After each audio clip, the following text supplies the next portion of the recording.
Hey, what's up, everybody? It's Nick Davenport, aka Mr. Mental Muscle, with another episode on the Mental Breakdown channel. Now, I want to talk about this show. I'm a little behind the curve, but I stumbled across it. It's called Snowfall. It starts its sixth and final season today, and I'm infatuated with this show for many reasons. I like the storytelling, I like the themes, I like everything it's about. Now, if you're not familiar with the show, it circles around a character named Franklin Saint. He's a young kid coming up in South Central LA, and he gets involved in the crack cocaine epidemic, actually being one of the early adopters. And in the business sense, this is a great thing, but considering what he's selling, is not so great. But the point is, this job comes with many occupational hazards: lying, stealing, cheating, murder. Now, typically, most job hazards are like slip and falls or maybe dropping something on your foot. But as you can see, with those type of hazards with the crack cocaine epidemic, is not the best. Now, the fact that those things occur, you being involved with it means that you might have to turn a blind eye to a lot of messed up things. So this poses a question I asked about Franklin Saint is he a psychopath? Now, bear with me for a moment because that term psychopath gets used so much. And I want to go over the different traits and characteristics that may make up a psychopath, or even the term sociopath, because people use those a lot interchangeably, and even go over maybe the clinical diagnosis of something called antisocial personality disorder, which is a more formal way because the term psychopath, sociopath aren't recognized academically or clinically. So we got to look at it from that perspective. But this is not a diagnosis. I just want to take a look at a character who's pretty interesting and, as usual, teach you things through science and psychology. So let's get into it. Now, when you think about psychopaths, what comes to mind? Jeffrey Dahmer, Ted Bundy, the Zodiac Killer. So we typically have a clear picture of what we think of when it comes to those terms, but this is just the extreme side. And one thing you got to understand when it comes to anything psychological, especially when it comes to clinical disorders, is about different factors, not just presentation, but more so the onset, the duration, the severity, the frequency. All those things matter because how long something occurs will dictate how bad it is, or how intense it is, or how much symptoms that you show or present makes a difference. Like, say, with depression, people get sad, but is it altering their day to day life? Is it hindering how they interact with other people in society? If not, it may be a bout of depression, but they're not suffering from the clinical diagnosis, major depressive disorder. Now, coming back to that psychopath question, antisocial personality disorder, a lot of things go into that. For example, you have to have three presenting symptoms and be exhibiting them before 15 years old. So, meaning throughout childhood, you have to show these signs of being a possible person who suffers from antisocial personality disorder. So, we can't just write it off as I'm 22, I'm having a bad time, I lose it, and then just go off on a rampage. No, it has to be there. So, it goes back to the presentation, the onset, intensity, and duration. So, these are things you always want to think about in any clinical diagnosis. That's why it's important, if you ever suffer from anything at all, regardless of what we're talking about, you need to see a licensed and clinical professional. Now, I want to go over the different aspects of antisocial personality disorder, the actual symptoms and diagnoses. Now, as I previously mentioned, you have to have shown these symptoms before age 15, and you have to be diagnosed after age 18. So it has to be a long presentation of these symptoms. Now, going over them, think about Franklin if you know this show, and I'll break it down if you don't a little bit to tie it in. So the first one is just failure to conform to social norms, laws indicated by repeatedly engaging in illegal activities. You heard what the show's about, and those who watch it, you already know. So this is an automatic. Franklin is a kingpin in a drug trafficking operation that's involved with CIA, Colombian cartel, Mexican. The list goes on. So obviously involved in criminal activity. So we can check that one off. And it's not always the fact that he's doing it for a means to an end. As later seasons goes on, he ends up becoming infatuated with the very life and the persona he's created. But we'll get more into that. Next one, deceitfulness indicated by continuously lying, using aliases, or conning others for personal gain and pleasure. That's another check right there because, once again, in the drug game, you have to do a lot of deceitful stuff. You got to lie to your parents, your family. You can see throughout the show there's themes of how his mother sees him as this great kid who's just trying to make it. She understands he might be doing something on the low that isn't the best, but she does not realize the magnitude at first of what he's doing. She thinks it's just a little bit of marijuana, but obviously it turns out he's selling crack cocaine. Now, the thing is, he had to be deceitful for multiple reasons. One, he didn't want to ruin anyone's life that's close to him. And we'll tie this into how this goes into empathy and things like that. But basically, he had to lie. But at the same time, since it's a legal activity, you don't want to bring attention to you. So the more people that know about it, the more likely you get caught up, right? So he's very good at being able to keep it on the low. So you can see why, even though he has to do it, he definitely is high on that. Exhibiting impulsivity or failing to plan ahead. Given from the show, I would say he's not too high on that beat, or he doesn't really show that much at all because he's very calculated. Franklin's is a very smart person. He doesn't like to make any moves unless he has 3, 4 steps ahead. So he definitely doesn't really succumb at high levels of impulsivity. Yes, there's moments where he might act in the moment, but mostly he plans things out thoroughly. So the next one is irritability, aggressiveness indicated by repeatedly getting into fights or physically assaulting others. So the thing with this is early on, he was adverse to the violence. He wanted other people to do it. He would even turn away. But as you see, as the character developed, he became more entrenched in the lifestyle. He actually ended up doing his own killings, getting into fights. He even got a fight with his uncle, Jerome, who was basically his right hand man and helped him come up. And it's because he wanted to prove something. He got more and more prone to violence and less risk averse as he got on with the episode. So you can say he does fall into this one. So that's 3 right there. Reckless behaviors that disregard the safety of others. So this is the dope game, and it's called collateral damage. So yes, a lot of people got killed that weren't supposed to. There's people that got killed that didn't have to, but they chose to put them. So Franklin called a lot of hits. He purposely orchestrated things to double cross 2 different sides. That happened in the season where Manboy and Scully were going at it, and he made it so they both can get killed, and it ended up backfiring. So you can see he does succumb to some of these. So I would definitely say yes, he puts them in reckless behavior, no matter what the cost of it's just a part of being in the game. Cool, but it does put people at risk. Irresponsibility indicated by repeatedly failing to consistently work or honor financial obligations. So he definitely doesn't do that. He's big on being timely. He's big on having his financial obligations fulfilled, and he likes to have that for others he works with. There's a scene where his associate Israeli Avi, he was the one who put him on at first, right? And they went to the bank in Panama to have offshore accounts. So basically, things weren't looking as it seems, and he made sure that no, if you're going to use my money, we're going to do it this way. He even had the percentages. Franklin, like I said, is very smart. He's very intelligent. So he doesn't really have that aspect. And the last one, lack of remorse after hurting or mistreating another person. That's interesting, that being the last one. So he definitely has that. Now, you could argue at first he didn't really want to do it. He had other people get killed on his word. But you can say, even though he didn't physically kill anyone early on in the episodes, he called for it. And that has some level of like, you can say, I didn't pull the trigger, but guess what? In the legal system, you're just as culpable if you were the one to give the word as if you pulled the trigger yourself. You know, look at Charles Manson. He didn't actually kill anyone in the Manson family murders, but he sent them out there to do it. So guess what? He got life in prison as well. So you can see his lack of remorse, I definitely say, is there early on. It may seem as if he has some empathy because who wants to kill someone? At first, he says, hey, I want to make this money. I'm in the dope game. I'm trying to come up, but there's certain parts of it that you can't get away from, and it just comes with the territory. So yeah, he doesn't show remorse, and as the seasons go on, it's almost like blinking for him. So you can definitely see that even though this is not a clinical diagnosis, those different symptoms, they show up in Franklin throughout the series. So you can see how it presents itself. But once again, I would ask, did this happen when he was growing up? They shed light on his upbringing. His mom raised him mostly in his later childhood all the way to his adulthood. And his dad was in and out of his life, became alcoholic. He was a former Black Panther because this takes place in the early 80s. So he was born in the 60s. So his dad was a Black Panther, and he had ideologies that he put on him, you know, the system, the white man, things of that nature. So he might have been defined in school. There was actually a scene where I believe he didn't want to say the Pledge of Allegiance. And that's because given that time and the civil rights movement and the Black Panthers considered an extreme group, they weren't really on that because America was the oppressor, right? So basically, he had the ideologies of screw the system.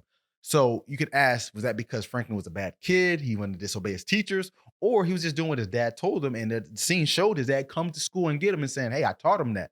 So you can ask these questions where he's presenting these. And I would say probably not, because you can see early in the seasons that he went to a school in the valley, a better neighborhood and predominantly white school, where he was away from all the gang activity for his last years of high school to get into college so he can make better of himself. And that takes a lot of hard work, dedication, and you also have to be able to adapt to that society and make things of yourself. So you can argue he didn't really present a lot of these early on until he was out of high school, which means he was over 18. And remember, the diagnosis has to present earlier than 15. And after 18, it can be diagnosed because now you have that full history.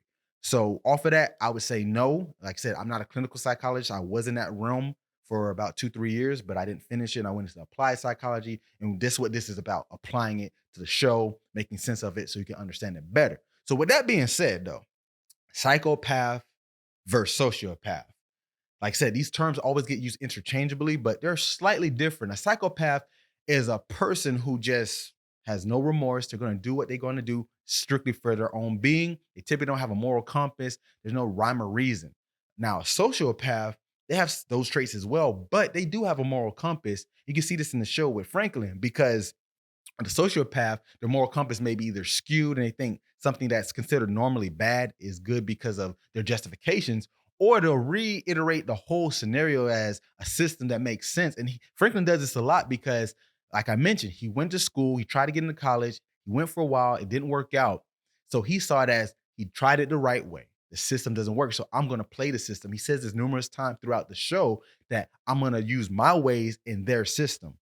He knows that he can't beat their system, but he knows if he manipulates it and uses his ways, and that term manipulation is going to come back, then it can be applied to their system so he can make the money. He can come up and become a boss like he did. So looking at it like that, he might lean more towards sociopath, but that's the whole point of this. Those words have similar things. Like in psychology, you can call them comorbidities in the clinical sense, but when we're talking more general, these traits just present themselves. And like I said, if they're at lower levels, it's not a diagnosis, it's subclinical. And if you look at a lot of these traits we're going to go over, we all have them to some degree because in life, society, we have to operate in a certain way.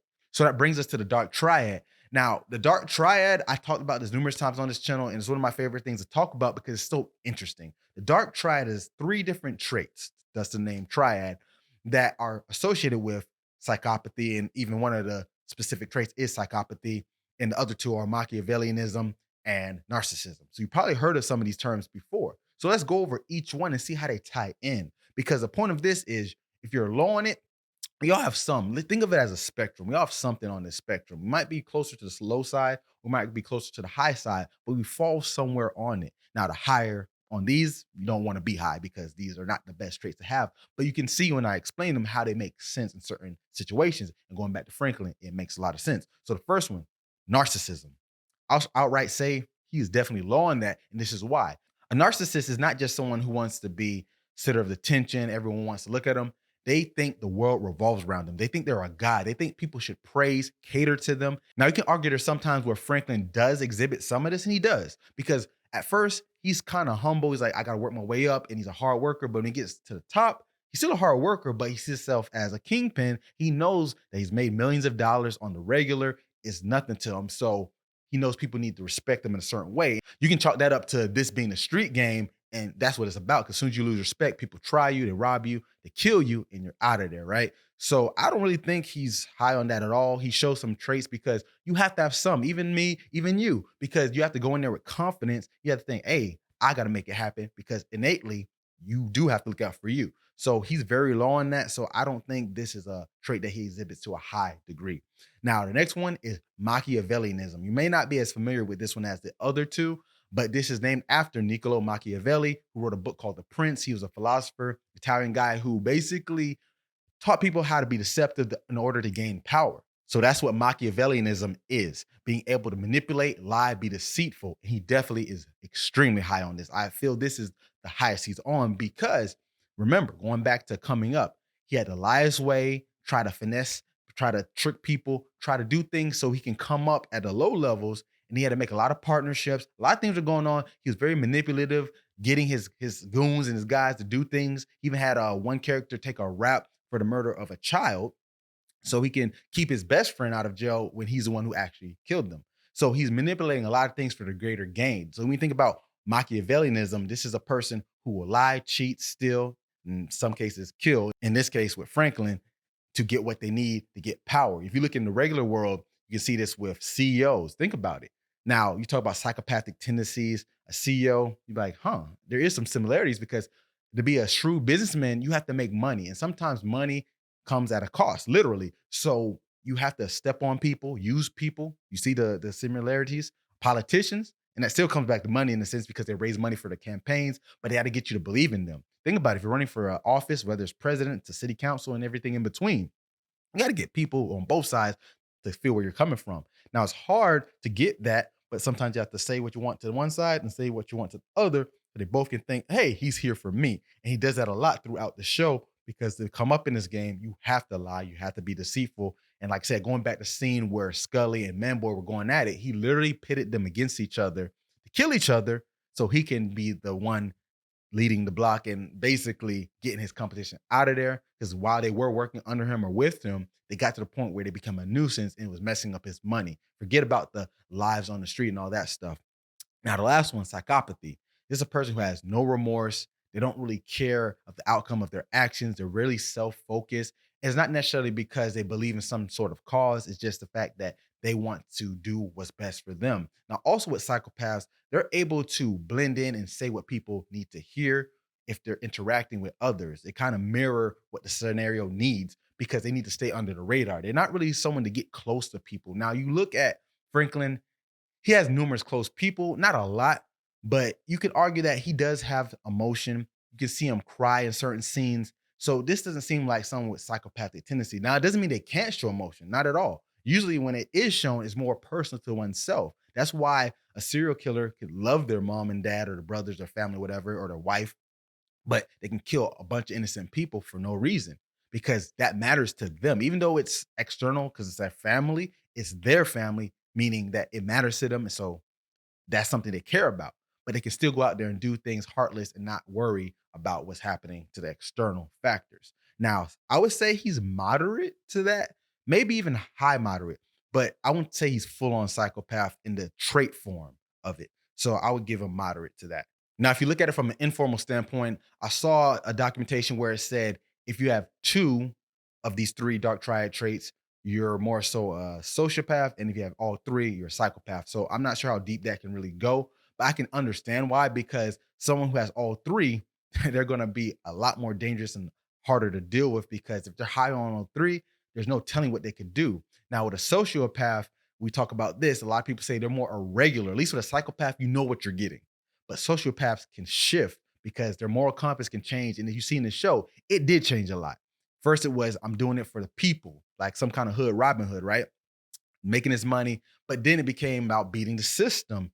And then eventually became I'm just working for the system and getting mine. So you see how his compass changed. And guess what? Different people got hurt. And eventually his father would even get killed. So you're looking at it like, okay, what am I really doing? And that's kind of scary because at least with a psychopath, you know what you're getting up front. They're bad news. But a sociopath, they might shift and your need in their plan might be good. And when they shift, it might not. And that happened numerous times in this show where when someone wasn't needed anymore, they're out of there. Now, given the breakdown of all that you just heard, think about it deeply. Do you think Franklin is a psychopath? From the clinical standpoint, maybe you can look at it from that point, or just the dark triad traits of what he did and how he's acted. Do you think he falls under all those three traits, high, low, medium? Do you agree with what I said? It's up to you to think about. But I want to leave you with this. When I think about it, when all the things I went over, when you talk about psychopath, sociopath, the disorders, think about all that. Now, the real thing we didn't really go into is the people that it hurt. We talked about the actual killings or the people he lied to in his life, but think about this. This is not based on true stories or true events, but it's based on things that did happen in real life, but these people aren't the ones. So there is a Franklin Saint in real life all the way back then and even nowadays. And the people that really get hurt, that there's really no remorse, and you can tie this up to Franklin, is people that use the drugs. People always disregard that aspect of it. They're actual people he's hurting. He sees it, he knows it, he sells to them. Even one of his best friend's girls got hooked. Some of his friends got hooked. His ex-girlfriend got hooked. Did he stop? Nah. So I'll leave that with you. If you don't think it's Franklin, let me know in the comments below who you think the actual psychopath on the show is. Thanks for tuning in as always, and get your mind right.